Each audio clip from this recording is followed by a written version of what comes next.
Bom dia, meus irmãos, a paz do Senhor, amém?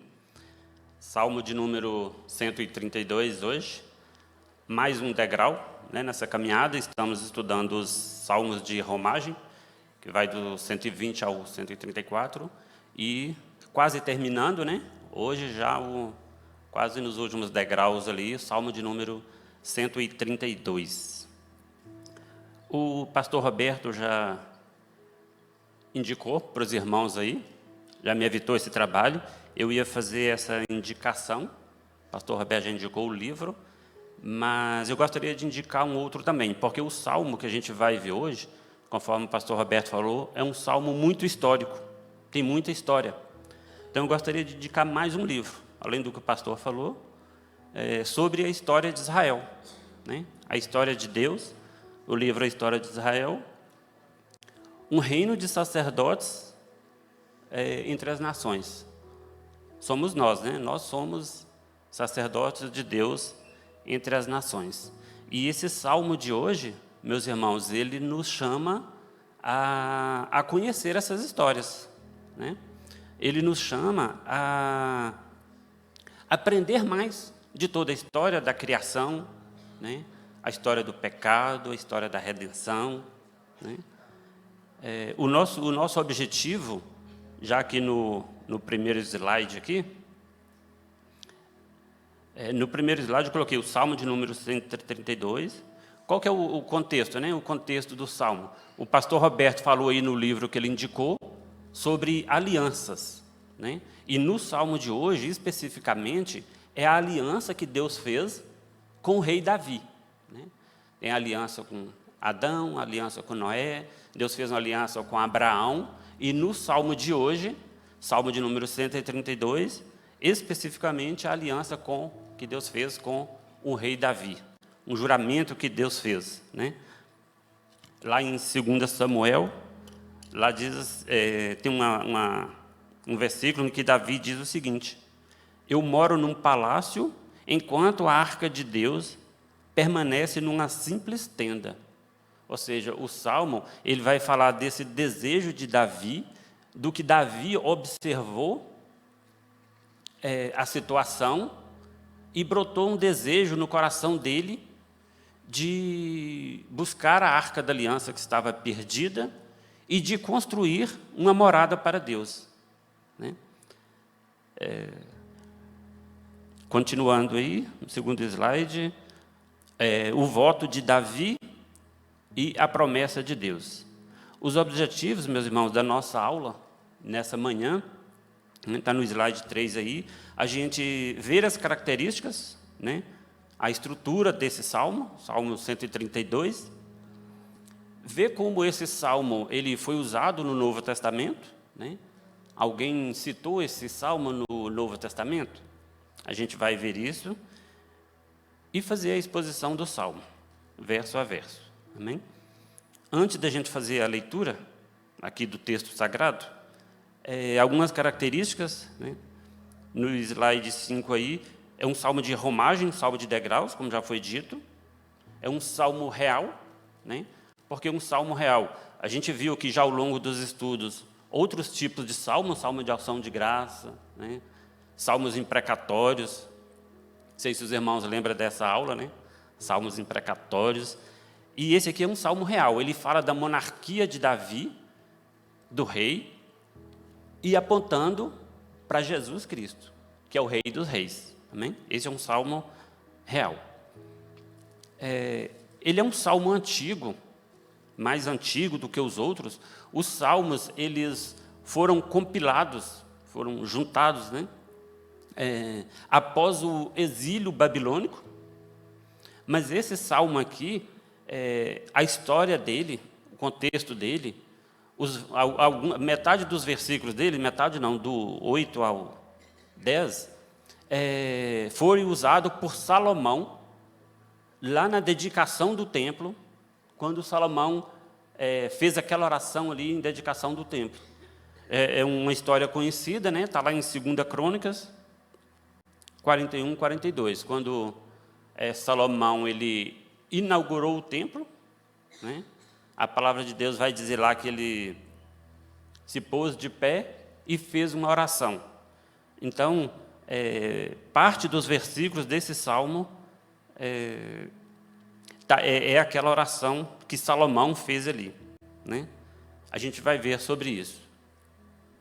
Uma oração que Salomão fez baseada no amor de Davi por Deus. Como assim? Salomão, filho de Davi, ele fez uma oração. A gente vai ver aqui na leitura, quando a gente fizer a leitura do texto aqui. Só estou dando essas informações antes, meus irmãos, porque isso ajuda a clarear o texto para a gente, né?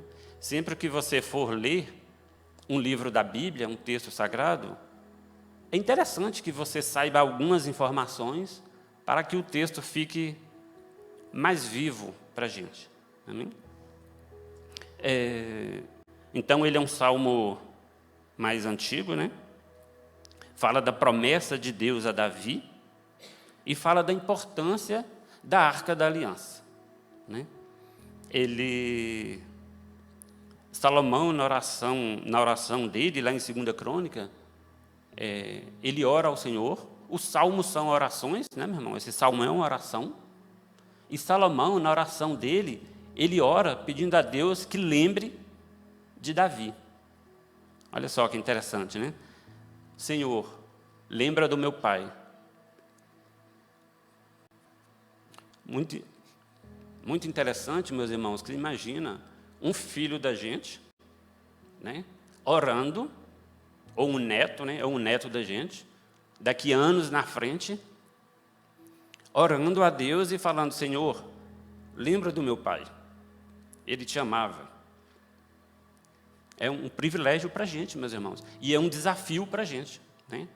Nós aqui, como igreja do Senhor, nós que amamos a palavra do Senhor, construirmos aqui uma comunidade de cristãos, que é o que nós somos, né?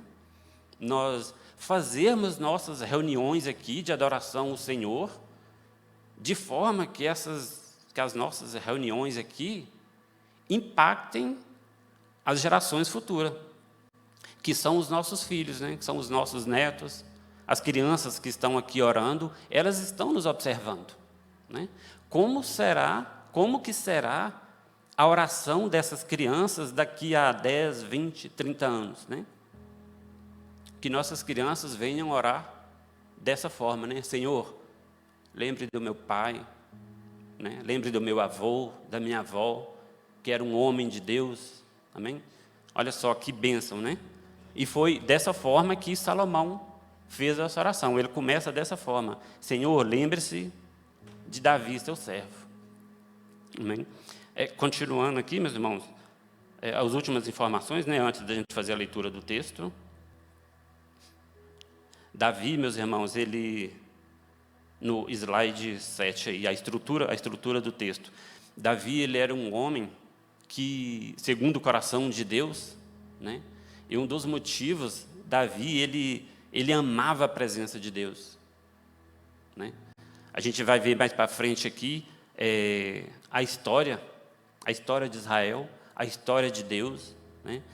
A gente vê ali que tem um período terrível da história desse povo, que é o período de juízes, né? Período de altos e baixos ali, e que o livro de Juízes termina com o último versículo dizendo: cada um fazia o que bem entendia. Depois eles pedem um rei, vem Saul, depois Davi, Salomão, e vem a sequência de reis ali. E Saul, meus irmãos, ele não se importou, ele começou até bem, administrativamente, para o reino de Israel, mas ele não deu a devida importância para a presença de Deus. A Arca da Aliança, que a gente vai ver aqui, ela era símbolo da aliança, da presença de Deus, né? A aliança que o pastor Roberto comentou aqui, que ele indicou um livro, essa Arca da Aliança, ela simbolizava a presença de Deus. E Saul, ele não deu a devida importância para a Arca da Aliança, para a presença de Deus. A estrutura do texto, ele é o voto de Davi, as 4 orações que Salomão faz. Quais são as 4 orações? Está no verso 8 aí. Senhor, entra no templo, né? Que os sacerdotes pratiquem a justiça, povo de Deus, se alegre com a presença de Deus, e Senhor, não despreze o teu ungido. A palavra ungido aqui, o Salomão fazendo essa oração, ele está orando por ele mesmo, né? A palavra ungido significa Messias, mas já é apontando para Jesus Cristo. No slide 8 aí, os conceitos, só para a gente entender também, clarear mais o texto, o templo era uma figura de Jesus Cristo, né, em quem Deus habitou completamente, né, e nós, unidos a Cristo, somos a habitação de Deus. Lá em Colossenses fala, né, que em Jesus toda a plenitude da divindade habitou completamente em Jesus Cristo, né? Não existe mais o templo, mas toda a plenitude da divindade, ou seja, Deus, habitou em Cristo. E nós, unidos a Cristo, somos a habitação de Deus. Amém? Os sacerdotes, quem são? São pessoas separadas para o trabalho no templo, e a Arca da Aliança, que eu já falei, era símbolo da aliança e da presença de Deus com o seu povo. O contexto, eu já falei aqui, que é 2 Samuel 7, foi o primeiro slide que a gente viu, que é o voto de Davi, que é a aliança que Deus fez com Davi, né, de que no trono de Davi não faltaria um herdeiro, né? A gente vê, ao longo da história, os herdeiros de Davi, o que aconteceu, né? Davi, Salomão, Roboão e os demais. E a gente vai ver como que essa promessa que Deus fez se cumpriu, né? Algum filho de Davi foi obediente? Vamos fazer a leitura, meus irmãos? Salmo de número 132. Quem puder ficar de pé para a gente fazer a leitura da palavra do Senhor. Salmo de número 132.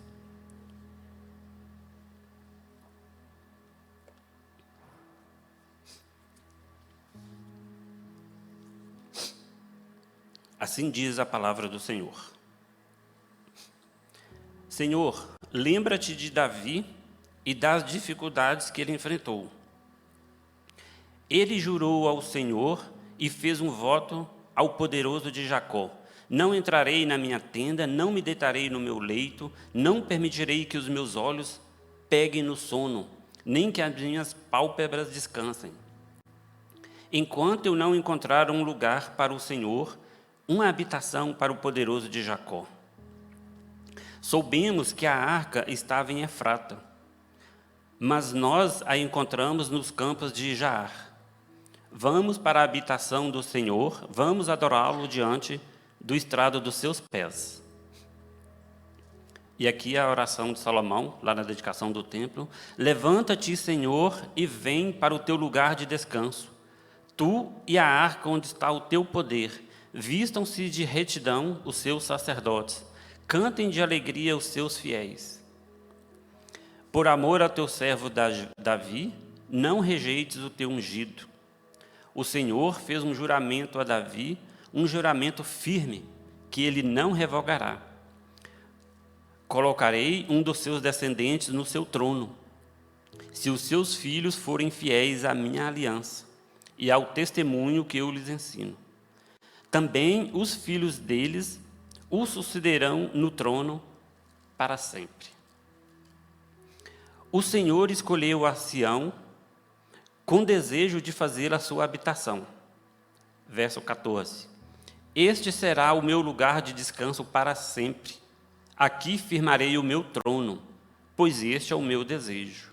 Abençoarei este lugar com fartura, os seus pobres suprirei de pão. Vestirei de salvação os seus sacerdotes, e os seus fiéis a celebrarão com grande alegria. Ali farei renascer o poder de Davi e farei brilhar a luz do meu ungido. Vestirei de vergonha os seus inimigos, mas nele brilhará a sua coroa. Amém. Obrigado, Jesus, pela tua palavra, Senhor, por este texto. Obrigado por esta manhã, Senhor. Obrigado por esta reunião. Guia-nos, Espírito Santo, pelas tuas verdades. Dê-nos, Senhor, nós suplicamos a tua presença nessa manhã, Senhor.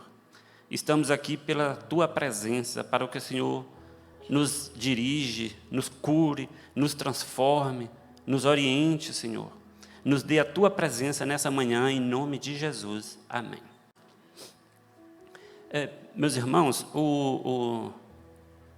conforme eu indiquei o livro aqui, né, da história de Israel, o pastor também indicou o livro aí sobre a história das alianças. Nós, como os cristãos, nós temos história, muitas histórias, né? E a gente deve gostar e buscar conhecer essas histórias.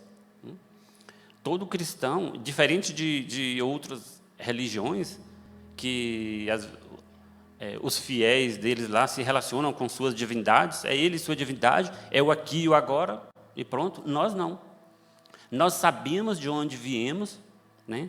Nós sabemos ou devemos saber dessas alianças, dos profetas, né? Isso nos dá sentido, meus irmãos, de origem, isso nos dá sentido de destino, isso aumenta a nossa fé nas promessas, porque muitas foram as promessas já cumpridas, e isso nos ensina que Deus é fiel, que assim como Ele já cumpriu, Ele cumprirá as promessas dEle na nossa vida. Amém? E como esse salmo é um salmo histórico, como foi dito, uma das histórias aqui é a história da Arca da Aliança. Aí a gente vai falar um pouquinho sobre essa história. Amém? Em detalhe, Deus escolheu Abraão, chamou Abraão ali, fez uma aliança com Abraão, fez promessas para Abraão, tiraria ele da terra dele, daria uma terra para ele, né? Abençoaria as famílias da terra através da descendência de Abraão. E aí, seguindo a história, a gente vê depois de Abraão, Isaac, Jacó, José, ali no Egito, né? Eles foram para o Egito por causa da fome. Ali no Egito, eles se multiplicaram muito. Levantou um novo faraó que não conhecia José e escravizou aquele povo. Deus levanta Moisés para libertá-los. Moisés liberta eles ali do Egito, né? Eles caminhando pelo deserto, Deus faz uma aliança com eles ali, no Monte Sinai, uma história conhecida também. E Deus relembra para eles: olha, eu fiz uma aliança com o pai de vocês, Abraão, né? Faço uma aliança com vocês agora. E Deus deu para eles os mandamentos, os 10 mandamentos, ali no Monte Sinai. Deus falou assim: olha, eu tinha uma aliança com Abraão, agora eu tenho uma aliança com vocês. Deus lidava, meus irmãos, com uma pessoa, né? Com Abraão, pois Isaac e Jacó. A partir dali, Deus transformou eles numa nação. O relacionamento agora de Deus era com uma nação, Israel. Então Deus deu a lei para eles como nação. A partir dali, agora, eles tinham uma lei, que é o que eles deveriam obedecer, dessa aliança com Deus, né? Eles já eram uma nação, então eles já tinham uma lei para obedecer, que são os 10 mandamentos. Eles já eram um povo, uma nação. Deus separou uma tribo, eles já teriam ali agora a forma deles adorarem a Deus, o culto, né? Os rituais. Eles agora ali como nação, eles já tinham o culto, tinham os rituais. Deus separou pessoas para cuidar do templo, são os levitas, né? As festas, Deus deu para eles as festas. Ao longo aqui dos salmos de romagem que a gente está estudando, né? A gente viu que sempre a peregrinação desse povo era para as festas em Jerusalém, Páscoa, Tabernáculos, Pentecostes. né? Os salmos de romagem, o pessoal estava caminhando para Jerusalém para ir para essas festas, né? São coisas que Deus deu para esse povo já lá no início da história deles, quando Deus transformou eles numa nação, né? Sobre essas festas, os irmãos podem ver mais em Levítico 23. Né? Ou seja, então Deus transformou eles numa nação, Deus deu para eles o culto, a lei, né? Separou uma tribo para que cuidassem do templo, cuidassem das coisas de Deus. Deus deu ordens expressas de como deveria ser o culto, né? Deu Deus para Moisés também, meus irmãos, o tabernáculo, né? Esse povo, ele era um povo nômade, eles estavam nômades ali no deserto, e Deus falou, como vocês são um povo nômade, eu vou dar um tabernáculo, onde vocês vão... Deus deu a Arca da Aliança, que era um objeto de madeira revestido de ouro. E Deus falou assim, à medida que quando vocês se levantarem para andar, desmonta o tabernáculo, anda. Quando eu ordenar, vocês parem, monta o tabernáculo, né? E ali vão me adorar. Então, essa é a aliança que Deus tinha com esse povo, né? Esse tabernáculo, ele é um apontamento para Jesus. Muitas coisas, meus irmãos, do Antigo Testamento, esse tabernáculo, o próprio rei Salomão, a gente chama de tipo e antitipo, né? Ele aponta para Jesus Cristo. Amém? Esse tabernáculo, ele apontava para Jesus Cristo, né? A principal entrada lá do tabernáculo se chamava de caminho. Depois, mais à frente, no tabernáculo, tinha uma passagem que se chamava de verdade, ou seja, lá em João, a gente vê Jesus dizendo, né, eu sou o caminho, a verdade e a vida, né? Lá em João também, ele fala desse tabernáculo também, que ele fala que Deus veio na terra, na forma de homem, e habitou entre nós. A palavra original ali no grego para habitou é tabernaculou, ou seja, apontando para esse tabernáculo, que era a presença de Deus no meio do povo, ou seja, Jesus se fez carne e agora o próprio Deus estava presente no meio do povo. Amém? Esse salmo, meus irmãos, 132, ele nos fala muito disso, da presença de Deus, né? Aqui ele está falando da arca, mas a arca ela simbolizava isso, a presença de Deus, a aliança de Deus no meio do povo. Amém? Nós não temos mais a arca, né? Não temos mais a arca da aliança, mas nós temos a presença de Deus. Amém? Então, Deus ele fez essa aliança com esse povo, ali com Moisés, deu as leis, deu os mandamentos, deu o culto, né? E esse povo seguiu, e eles entraram na terra prometida, conforme Deus havia dito. Só que esse povo, eles esqueceram de tudo isso, quando entraram na terra prometida. Foram adorar outros deuses, né? Foram fazer coisas que desagradavam a Deus, e esqueceram esses mandamentos, esqueceram a lei, e se desviaram dos caminhos do Senhor, né? E aqui, sobre a trajetória da arca, a gente vê que, em determinado momento, eles estavam ali sempre guerreando com aqueles povos, né? E, numa dessas batalhas, os filhos do sacerdote pegaram a arca para levar para a batalha. Não, vamos levar a arca porque ela nos dará a vitória sobre os filisteus. Levaram a arca, perderam a batalha, né? Os filisteus roubaram a arca ficou perdida por anos, né? Tem até uma passagem lá que fala que, quando eles voltaram, disseram para o sacerdote ali de que a arca tinha sido capturada. O sacerdote cai da cadeira, quebra o pescoço e morre, né? Tem outra passagem também de uma mulher que colocou o nome no filho dela de Icabode, que significa a glória do Senhor se foi. Por que a glória do Senhor se foi? a Arca da Aliança, ela representava a glória do Senhor, a presença do Senhor, né? Ela ficava ali no tabernáculo, e quando Moisés entrava, né, só um sumo sacerdote poderia entrar uma vez por ano, a presença de Deus, a glória de Deus, a Shekinah de Deus se manifestava ali naquele lugar, né? E a arca sendo roubada, sendo levada, ela é como se a glória, igual a mulher colocou o nome no filho dela, né? E acabou. E a glória do Senhor se foi, né? E aí, meus irmãos, ficou esse período, né?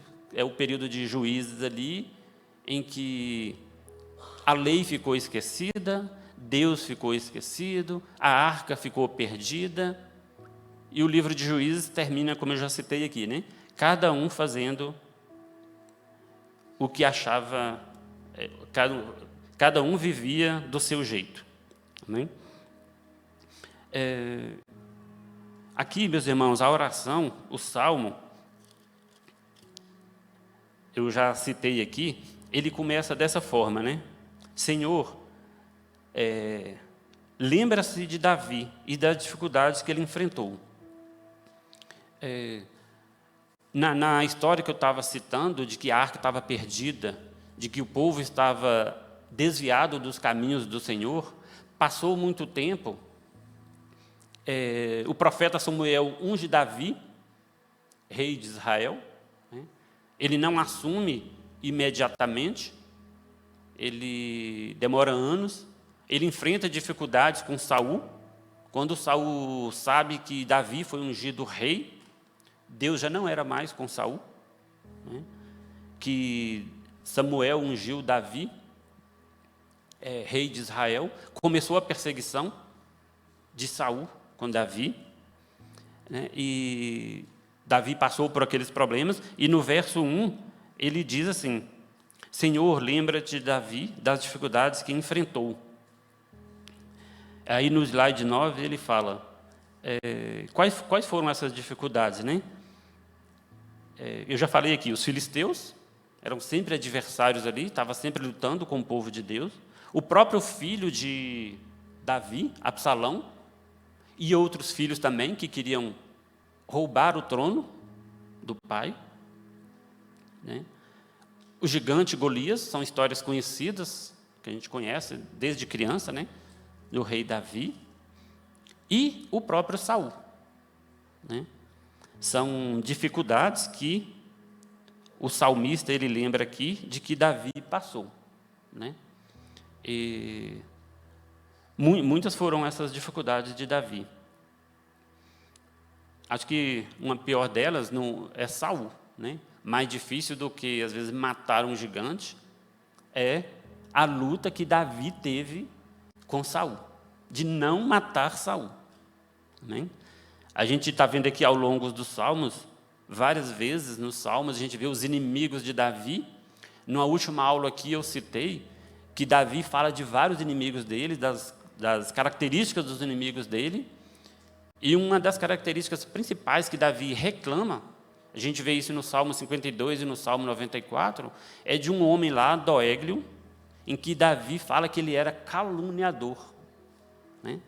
Ou seja, dessas dificuldades que Davi enfrentou, que o salmista está relembrando aqui na história, né?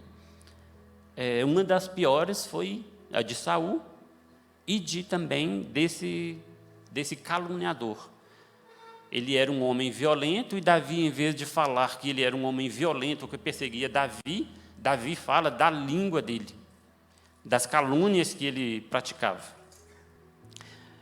Meus irmãos, além da dificuldade aqui, além dessas dificuldades que Davi enfrentou, que já são conhecidas, aqui também essa dificuldade de que Davi ele lutou contra Saul, né?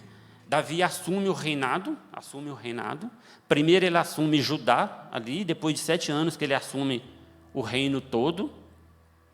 E Davi assumindo, ele teve 2 atitudes principais: conquistar Jerusalém e mandar buscar a Arca da Aliança, né?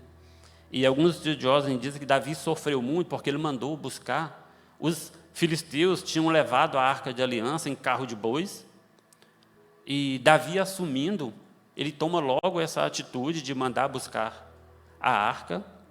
Só que o pessoal foi buscar a arca e não se preparou direito, né? Essa arca estava perdida, ficou 20 anos na casa de um homem lá, e trouxeram a arca, assim como os filisteus tinham levado a arca, eles fizeram também, arrumaram um carro de boi e trouxeram a arca.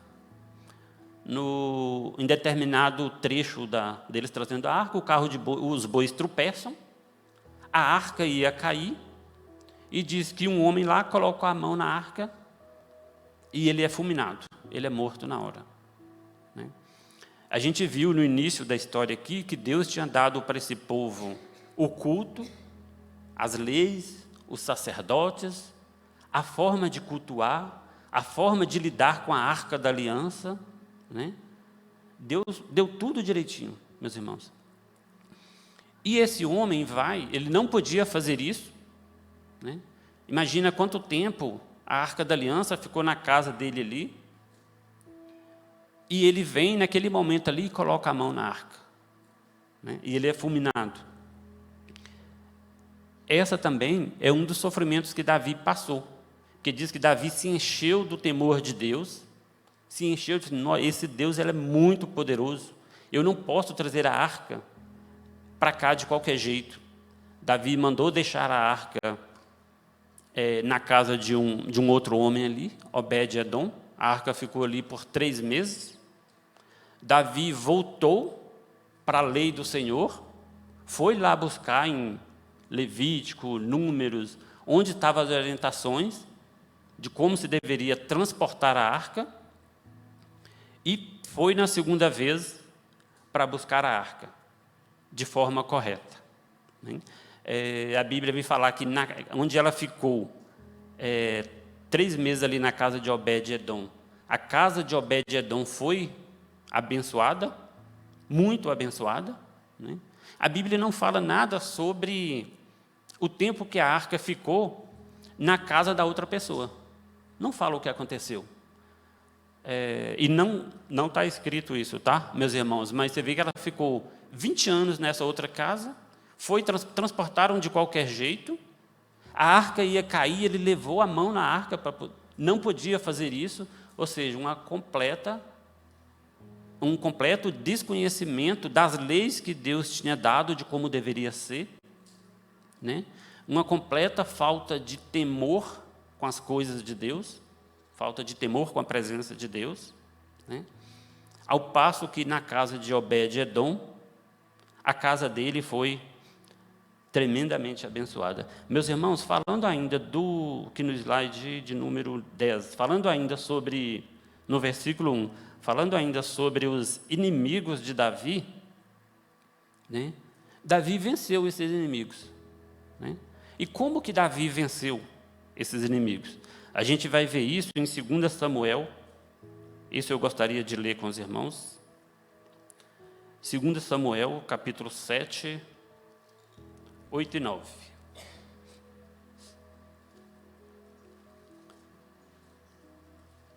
Segunda Samuel é o capítulo que fala da aliança que Deus fez com Davi, né? E aqui no versículo 8 e 9, vai nos ensinar como que Davi venceu todos esses inimigos. Diz assim, Deus dizendo para ele: sempre estive com você por onde você andou, e eliminei todos os seus inimigos. Agora eu o farei tão famoso como os homens mais importantes da terra. Ou seja, quem eliminou os inimigos de Davi? Deus, meus irmãos. Amém? Quem elimina nossos inimigos, meus irmãos? Deus, o Senhor. Isso mesmo. Amém? Davi era um rei, ele era poderoso, né? Um guerreiro, lutador, né? E quem que venceu os inimigos de Davi? Deus. Amém? E assim também é com a gente. Deus é que vence os nossos inimigos por nós, meus irmãos. Nossa luta não é contra a carne. Amém? Tem outra passagem também, em Êxodo 14, que a gente aprende esse princípio importantíssimo para a nossa vida, meus irmãos, e que deve ser relembrado, né? Que é Êxodo capítulo 14, ali fala da travessia do Mar Vermelho, ainda sobre Deus vencer os nossos inimigos, né? Moisés falou para o povo, Êxodo 14, no verso 14, o Senhor lutará por vocês, tão somente acalmem-se. Amém? O Senhor luta por nós, meus irmãos, tão somente acalmem-se. Amém? A partir do verso 19, ele diz o seguinte, continuando aqui nessa passagem da travessia do mar, a seguir o anjo do Senhor, que ia à frente dos exércitos de Israel, retirou-se e colocou-se atrás deles. Ou seja, um anjo do Senhor protegendo o povo ali, né? E os egípcios os perseguiam o povo de Deus ali, que estava saindo do Egito. Todos os cavalos, carros de guerra e cavaleiros de Faraó foram atrás do povo. No 25, ele diz o seguinte, Deus fez que as rodas dos seus carros começassem a soltar-se, de forma que tinham dificuldades em conduzi-los. E os egípcios gritaram, vamos fugir dos israelitas. O Senhor está lutando por eles contra o Egito. O Senhor é que luta por nós, meus irmãos. Qualquer luta que, porventura, estejamos passando, que os irmãos estejam passando nessa manhã, saia daqui com essa convicção de que o Senhor é que luta por você. Pare de lutar com suas forças, de procurar os seus recursos. Faça o que precisa fazer. Mas a vitória que você precisa, a vitória que nós precisamos, é o Senhor que nos dá. Amém? Continuando aqui, meus irmãos, no verso 2, diz que Davi fez um juramento a Deus. E ele jurou ao Senhor e fez um voto ao poderoso de Jacó. Qual foi o voto que Davi fez? Vamos trazer de volta a arca do nosso Deus, pois não nos importamos com ela durante o reinado de Saul. Lá no livro de Crônicas, fala sobre isso, de que nos 40 anos, 40 e poucos anos do reinado de Saul, ele não se importou com a Arca da Aliança. Ele não se importou com a presença de Deus. A gente já viu aqui que a Arca da Aliança simbolizava a aliança, né? E a presença de Deus no meio do povo. E Saul, mesmo sendo um bom rei administrativamente, ali no início do seu reinado, ele não se importou em buscar a arca que estava perdida. Isso está lá em 1 Crônicas 13. Naquelas batalhas que estava tendo ali, meus irmãos, com os filisteus, a gente vê que Saul, ele morre, seus filhos também morrem, né?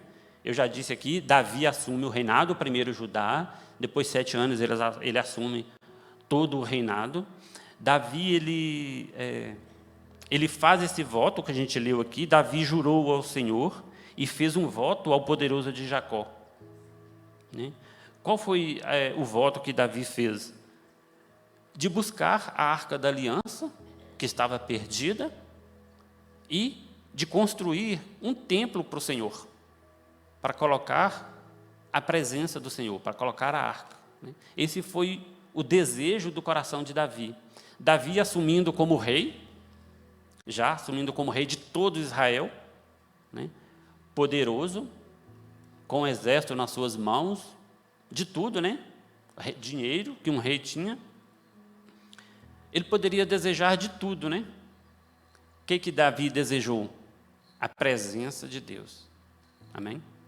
Às vezes a gente conquista coisas na vida, né? Conquista a nossa aposentadoria, né?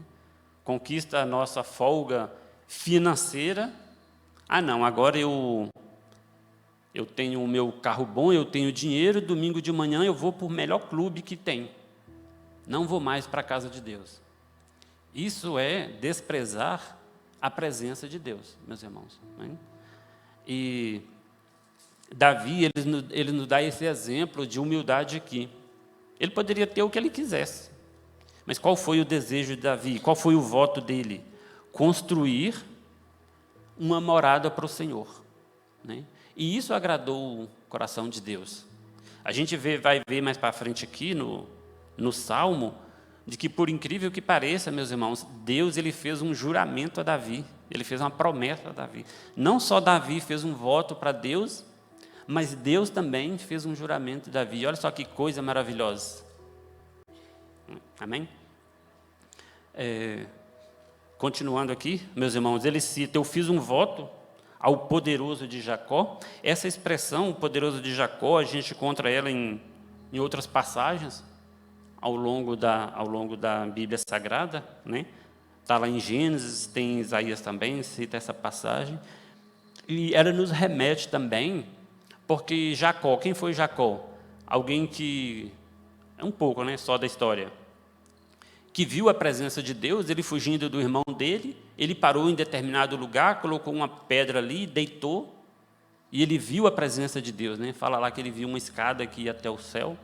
Jacó também foi um homem que lutou pela presença de Deus, ele lutou com um anjo, fala ali, até ele conseguir a bênção dele, né? A gente vê essa determinação aqui também em Davi, de não descansar, continuando aqui os versículos, enquanto ele não construísse uma morada para Deus, né? Até encontrar um lugar para o Senhor. A gente vê aqui, meus irmãos, Davi, ele com o coração disposto a buscar a presença de Deus, né? Como eu já disse, ele poderia fazer qualquer outra coisa, ele já era um rei poderoso. E qual foi o desejo do coração dele? Buscar a presença de Deus, construir um templo para Deus, né? Aqui já tinha passado quantos anos desde que Deus tinha dado lá o tabernáculo, a arca, né? E ali era revestido de couro. Imagina depois de quantos anos? 400 e tantos anos. Moisés foi lá em 1450 a.C., né? Aqui Davi, quando ele assume o reinado aqui, em torno de 1000 a.C., ou seja, tinha passado ali uns 480 anos, mais ou menos, 500 anos. Como estava o estado desse tabernáculo, né? Às vezes nossas esposas aqui, né, fica um ano com um tapete de couro ali, ela já quer trocar o tapete de couro.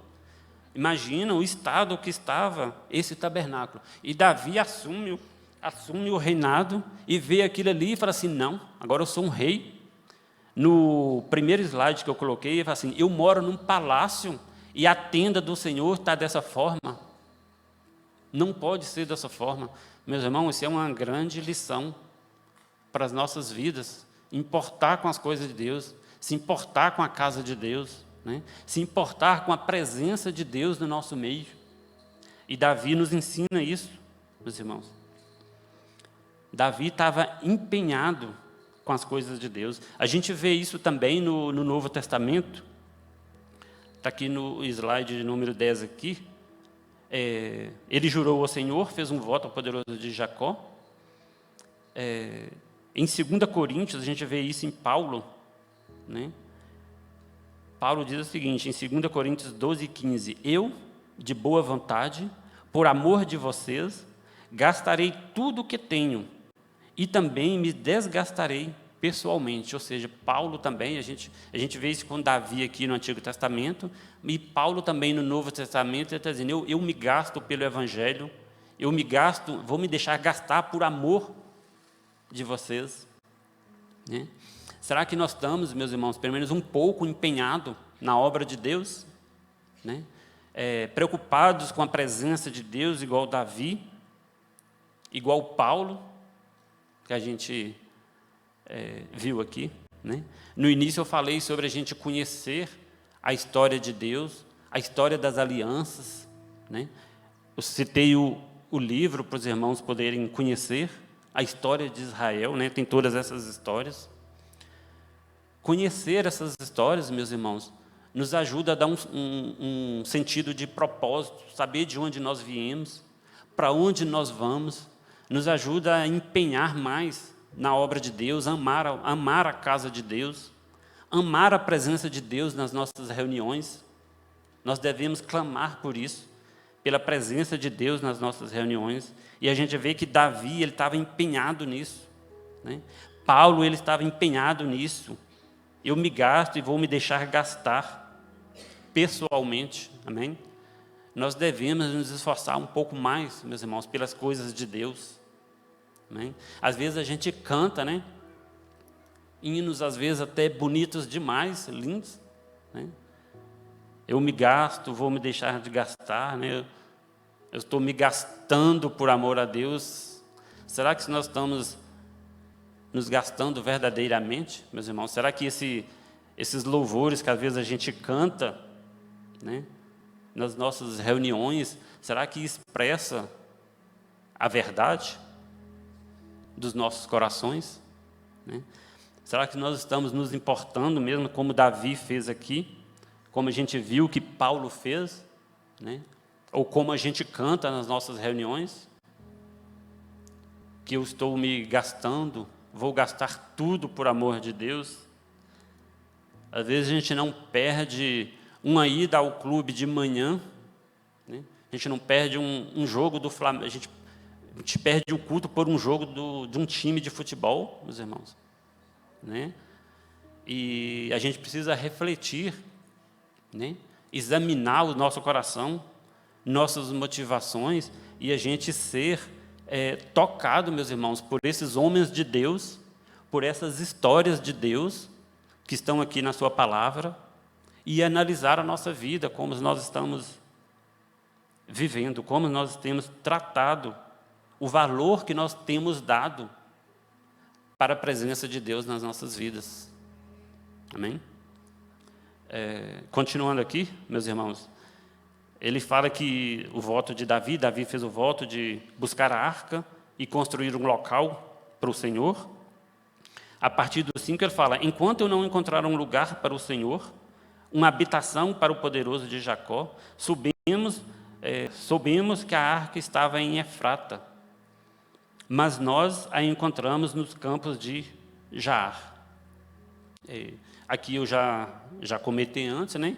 Tanto que a arca ia para um lado, ela esteve em Mispa, a gente vê isso lá no livro de Josué também, 18, fala que ela estava, os locais por onde a arca passou, né? E a gente vê que Saul, ele termina ali o livro de Juízes, Saul assume o reinado, não dá a devida importância para a arca, está lá em 1 Crônica 13, né? Davi assume e ele fala: vamos trazer de volta a arca do nosso Deus, pois não nos importamos com ela durante o reinado de Saul. Aqui no slide de número 14, né? Ou seja, Saul, como eu já falei aqui, ele teve um início de reinado bom administrativamente, mas ele preferiu o trono, ele preferiu ser um bom rei ali, do que a presença do Senhor, né?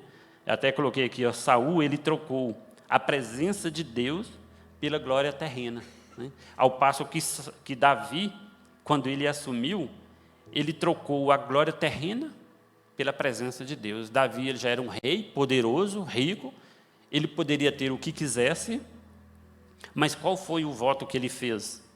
De construir uma morada para o Senhor. Davi preferiu a presença de Deus. Que assim seja conosco também, meus irmãos. Amém? Continuando aqui, no versículo de número 8, é a oração que Salomão fez lá na inauguração do templo, em 2 Crônicas 6, né? É uma história conhecida também, que diz o seguinte: levanta-te, Senhor, a partir do versículo 8, levanta-te, Senhor, vem para o teu lugar de descanso, tu e a arca do teu poder. Amém? É a oração que Davi fez, né, para que Deus ele compareça, para que Deus venha para o templo, né? Salomão, ali na inauguração do templo, essa parte de Crônicas aqui, meus irmãos, ela é muito conhecida naquela oração ali, né, de 7,14. Se o meu povo se humilhar e chorar e invocar pelo meu nome, tá, os irmãos forem ler em casa, é um capítulo anterior, no 6, está essa passagem de Salomão na dedicação do templo. Os irmãos leem em casa lá, tá bom? E aí ele fala, levanta-te, Senhor, e vem para o templo. E uma pergunta que a gente pode fazer assim, mas por que Salomão ele estava orando para que Deus viesse, entrasse no templo, né?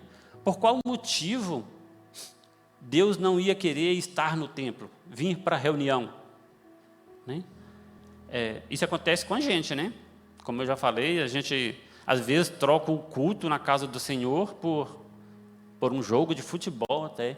Mas Deus aqui ele está pedindo, Senhor, levanta-te e venha para o teu lugar de descanso, né?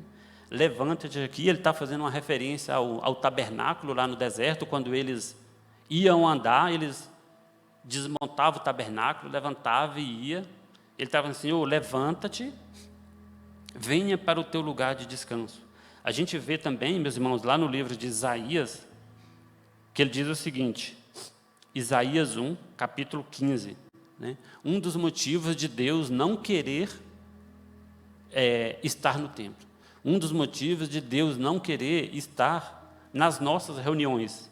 Isaías, capítulo 1, verso 15, diz assim, quando vocês estendem as mãos em oração, eu escondo os meus olhos de vocês. Mesmo que multipliquem as suas orações, eu não as ouvireis. Ali está falando, meu irmão, da hipocrisia do povo, né? De um povo que venha para a casa do Senhor, mas o coração está distante. Um povo que multiplica as orações, mas o coração está distante, né? A gente vê Jesus condenando isso também no Novo Testamento, né? Uma das principais acusações de Jesus ali contra os fariseus era a hipocrisia, né? E aqui o salmista ele faz essa oração pedindo a Deus que venha para o templo, né? E a oração do salmista, ela é uma oração baseada no pai dele, em Davi. Senhor, lembra-se de Davi, teu servo. Imagina. Eu já comentei aqui, né, ele faz uma oração baseada no amor que Davi tinha por Deus, né? É uma oração baseada no voto que Davi fez a Deus, né? Continuando aqui, meus irmãos, eu quase concluindo, tá? No versículo de número 9, o salmista ele ora em prol dos sacerdotes, né? No verso 9, ele diz, vistam de retidão os teus sacerdotes, de justiça, cantem de alegria os teus fiéis. Aqui os sacerdotes, eu falei ali que Deus deu o tabernáculo, deu as leis, até a forma de vestir dos sacerdotes, Deus deu para eles. Tinha uma tiara escrito santidade ao Senhor, tinha a orla do manto, na roupa toda tinha como os sacerdotes deveriam vestir. Mas a oração que é feita aqui pelo salmista, meus irmãos, e a oração que nós devemos fazer hoje também, que eu acho muito pertinente, é que nossos sacerdotes, é que nós estejamos vestidos de justiça, né? Que nós estejamos vestidos de salvação, né? Nós devemos buscar isso. Ele continua aqui, meus irmãos, por amor a seu servo Davi, não rejeites o teu ungido. Eu já comentei aqui, o ungido, ele está falando dele mesmo, do rei, mas também apontando para Jesus. Continuando, e aqui o juramento de Deus para Davi. O Senhor fez um juramento a Davi, um juramento firme, e ele não revogará. Aqui é a aliança de Deus com Davi, que eu falei que está lá em Samuel, capítulo 7, 12, 16, versículo 12, versículo 16, onde Deus promete de que, se os seus filhos forem fiéis à minha aliança e aos meus testemunhos, o testemunho que foi dado por Deus lá, e o que eu lhes ensino, também os filhos deles o sucederão no trono para sempre. Amém? Ou seja, a gente vê aqui que os filhos de Davi foram fiéis? Não, né? A dinastia de Davi foi longa, durou 400 anos, os descendentes de Davi no trono. Na história do mundo aí, a gente vê que não teve outra dinastia que durou tanto quanto a dinastia de Davi. Porém, eles não foram fiéis, conforme Deus falou aqui, se os seus filhos forem fiéis à minha aliança. A gente vê que veio Davi, depois Salomão. Salomão descumpriu o que estava lá em Deuteronômio, que devia cumprir, não poderia ter muitas mulheres, não poderia acumular muito ouro e prata, não poderia acumular cavalos. Tudo que Davi fez, está lá em Deuteronômio 17, que Salomão fez. Salomão descumpriu. Depois vem Roboão. Roboão aumenta a escravidão em cima do povo, divide o reino, separa as tribos do norte, as tribos do sul. E aí, meus irmãos, até chegar em 586, quando vem Jerusalém, quando vem a Babilônia e destrói Jerusalém, leva cativo o povo, leva os utensílios do templo. Aqui, quando a Babilônia levou os utensílios do templo, fala que uma pessoa ali contou os utensílios e citou, e não é citada a arca, ou seja, a arca já tinha sumido, né? Não fala mais da arca, ou seja, os herdeiros de Davi, conforme o juramento que Deus fez aqui, não foram fiéis. Apenas um filho de Davi cumpriu. Apenas um filho de Davi foi fiel, que é o nosso Jesus, meus irmãos. Amém? Jesus, quando a gente vê ali em Marcos 10, o Jericó, né? Jesus, filho de Davi, tem misericórdia de mim. Né? A gente é cristão, meus irmãos. É interessante, eu falei no início aqui, da gente conhecer as histórias. Por isso, né?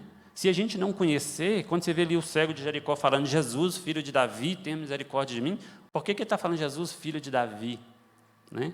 Quando a gente lê no Novo Testamento sobre redenção, sobre o Messias, porque Jesus morreu numa cruz, o Cordeiro de Deus que tira o pecado do mundo, em João 1,29, que cordeiro é esse? Por que ele está falando? Se a gente conhecer, meus irmãos, a história do Senhor, a história de Israel no Antigo Testamento, a gente vai entender melhor essas coisas. A gente, como cristão, precisa amar a palavra de Deus e conhecer essas histórias. Ele continua aqui, meus irmãos, já terminando, tá? O Senhor escolheu Sião, o Senhor escolheu Jerusalém, a cidade que Davi conquistou, ficou chamada como cidade de Davi. Aqui ele já fala como Sião, apontando para o futuro, né? Já apontando para Jesus. Este será meu lugar de descanso, aqui firmarei o meu trono, pois é o meu desejo. Abençoarei esse lugar com fartura, e os seus pobres suprirei de pão. Aqui, meus irmãos, é a segunda parte da oração do salmista, onde Deus ele já está respondendo às orações que o salmista fez na primeira parte do salmo. Né? Quais foram as orações que o salmista fez? Senhor, entra no templo, né? Vista de retidão os sacerdotes, que os fiéis cantem de alegria na presença de Deus, e não rejeite o teu ungido. Essas foram as orações que o salmista fez. E essa segunda parte do salmo aqui, a partir do verso 13, já é Deus respondendo a essas perguntas. Ele escolheu Sião, ele abençoou aquele lugar, vestiu de salvação os sacerdotes. Lembra que lá no verso 9 o salmista pede, Senhor, vista de retidão os seus sacerdotes. Aqui é Deus respondendo, meu irmão. Ele diz, eu abençoarei, eu farei renascer o poder de Davi. A gente vê isso lá em Isaías 11, né? Quando Isaías fala ali que Deus fará renascer um broto da raiz de Jessé. Jessé era o pai de Davi. Eu vestirei de vergonha os seus inimigos. Já é Deus respondendo, aqui já no slide, para a gente já partindo aqui, meus irmãos, para a conclusão, por causa do horário, né? A gente vê a oração que o salmista fez. Ele baseia a sua oração no voto de Davi, no amor de Davi por Deus, né? Ele faz essas orações, esses pedidos. Na segunda parte aqui, a gente vê Deus respondendo às orações do salmista, né? Fazendo essa promessa de que de Davi seria um herdeiro que estaria no trono para sempre, né? E a gente sabe que é o reino de Deus, né? Outros reinos se passaram, o Egito passou, Babilônia passou, a Grécia passou, Roma passou, mas o reino de Deus é eterno, né? Romanos 17 diz que o reino de Deus é justiça, paz e alegria no Espírito Santo, né? Não é comida nem bebida, né? É justiça. Às vezes a gente não vê essa justiça completa agora, meus irmãos. Os estudiosos dizem que tem a questão do já e o ainda não, né? O reino de Deus ainda não está totalmente completo, mas nessa caminhada nossa como peregrinos nessa terra, nesses salmos de romagem aqui, a gente está vendo que eram peregrinos. Um desafio nosso, meus irmãos, é buscar essa justiça, buscar essa paz, buscar esse reino de Deus. Amém? Meus irmãos, e como esse salmo ele foi usado no Novo Testamento? A gente vê em Atos 2, 29 e 21, e a gente vê também Estevão usando esse versículo. Lá em Atos 2, 29 e 21, Pedro pregando à multidão, ele citou essa promessa que Deus fez a Davi, né? E disse que essa promessa que Deus fez a Davi, aqui, de que do trono dele não faltaria um herdeiro, Pedro ali, quando ele estava pregando para aquela multidão, ele fala que essa promessa se cumpriu na ressurreição de Cristo. Amém? Essa promessa, esse juramento, essa aliança que Deus fez com Davi, se cumpriu na ressurreição de Cristo. E a ressurreição, meus irmãos, Paulo vem falar também em 1 Coríntios 15. 1 Coríntios 15 é um capítulo que fala da ressurreição. Paulo vai falar ali que se não fosse a ressurreição de Cristo, em vão é a nossa fé.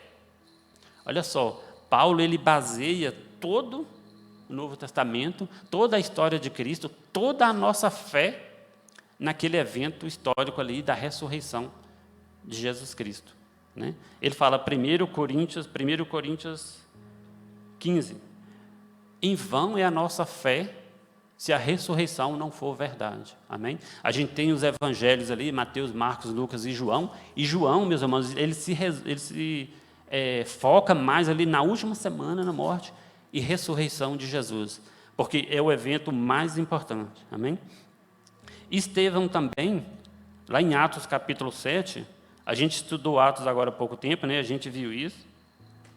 Estevão ali sendo apedrejado, ele pregou perante o Sinédrio e ele citou essa aliança de Deus com Davi, né? Ou seja, o nosso cristianismo, meus irmãos, a nossa fé, ela é baseada em eventos históricos, conhecidos, né? Não e que a gente deve conhecer. Concluindo aqui, meus irmãos, já no último slide aí, por favor, nós devemos, são muitas, né? Muitas as reflexões que a gente pode tirar desse salmo, né? Mas tratar a presença do Senhor com temor e com fervor, né? Orar, lembrando dos que vieram antes de nós. Aqui o salmista ele ora, Senhor, lembre-se de Davi, né? Orar pedindo a presença de Deus nas nossas reuniões, orar pela prosperidade do povo, né? Aqui ele ora pedindo, e Deus fala, né? Abençoarei este lugar, os pobres suprirei de pão. Que esse salmo também, meus irmãos, venha nos despertar para conhecer a história de Deus, a história da redenção. Amém? Nós devemos orar com base nas promessas de Deus, né? É o que o salmista fez aqui também. Orar para que Deus exerça a sua justiça. E esse salmo também nos ensina, meus irmãos, que apenas um filho de Davi cumpriu tudo isso, foi obediente. Aqui ele fala, né, no verso 12, se os seus filhos forem fiéis à minha aliança. Né? A gente viu depois de Davi, os filhos deles que vieram, os reis que vieram depois, cada um pior que o outro, né? Apenas no reino do sul ali que tiveram alguns bons, mas Jesus, que é filho de Davi, que é da linhagem de Davi, da raiz de Jessé, Jesus foi fiel. E é com base na aliança que nós temos com Jesus Cristo, do sangue que Ele derramou na cruz, é que nós podemos orar, confiando nas promessas, Amém? Esse salmo, meus irmãos, ele fala mais do que a restauração de um povo, a restauração de Israel, ou a restauração de uma terra. Esse salmo, ele nos ensina que nós somos a habitação de Deus. Deus quer habitar em nós. Amém? Que esse salmo traga despertamento para nós nessa manhã, meus irmãos. Amém. Em nome de Jesus.